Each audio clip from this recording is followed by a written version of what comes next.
Komaram Bheem Asifabad MLA కోవ లక్ష్మికి సుప్రీంకోర్టులో ఊరట లభించింది. కోవ లక్ష్మి ఎన్నిక చెల్లదంటూ కాంగ్రెస్ తరఫున పోటీ చేసి ఓటమి పాలైన అభ్యర్థి అజ్మీరా శ్యామ్నాయక్ గతంలో హైకోర్టును ఆశ్రయించారు. 2023 ఎన్నికల సందర్భంగా ఎన్నికల కమిషన్కు సమర్పించిన అఫిడవిట్లో తప్పుడు సమాచారం ఇచ్చారని, ఆమె ఎన్నిక చెల్లదంటూ పిటిషన్లో పేర్కొన్నారు. విచారణ జరిపిన తెలంగాణ హైకోర్టు కోవ లక్ష్మికి అనుకూలంగా తీర్పు వెలువరించింది. ఆ తర్వాత హైకోర్టు తీర్పును సవాల్ చేస్తూ సుప్రీంకోర్టును ఆశ్రయించారు శ్యామ్నాయక్.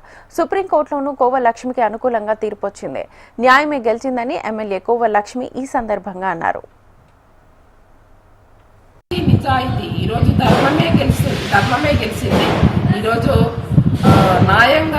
న్యాయబద్ధంగా ఈరోజు వల్ల ఒక ఆదివాసీ మహిళ మీద ఏం చేసినా కూడా వాళ్ళు హైకోర్టు పోయినా సుప్రీంకోర్టు పోయినా ఇవాళ ధర్మం న్యాయం అనేది ఇవాళ సుప్రీంకోర్టులో మాకు న్యాయం గెలిచింది. ఎందుకంటే ఈరోజు సుప్రీంకోర్టు హైకోర్టు జడ్జి అందరికీ కూడా ప్రత్యేకంగా మేము ధన్యవాదాలు చెప్తున్నాం. ఎందుకంటే వాస్తవంగా ఇవాళ ఆదివాసీ ఒక మహిళ మీద మరి ఎలాంటి అక్కడ కాంప్లైంట్ లేకున్నా కూడా ఎలాంటి అక్కడ ఏం లేకున్నా కూడా కావాలని మమ్మల్ని ఇబ్బంది పెట్టాలనేది మరి హైకోర్టులో సుప్రీంకోర్టులో వేశారు. కాబట్టి ఈరోజు ధర్మమే గెలిచింది. ఈరోజు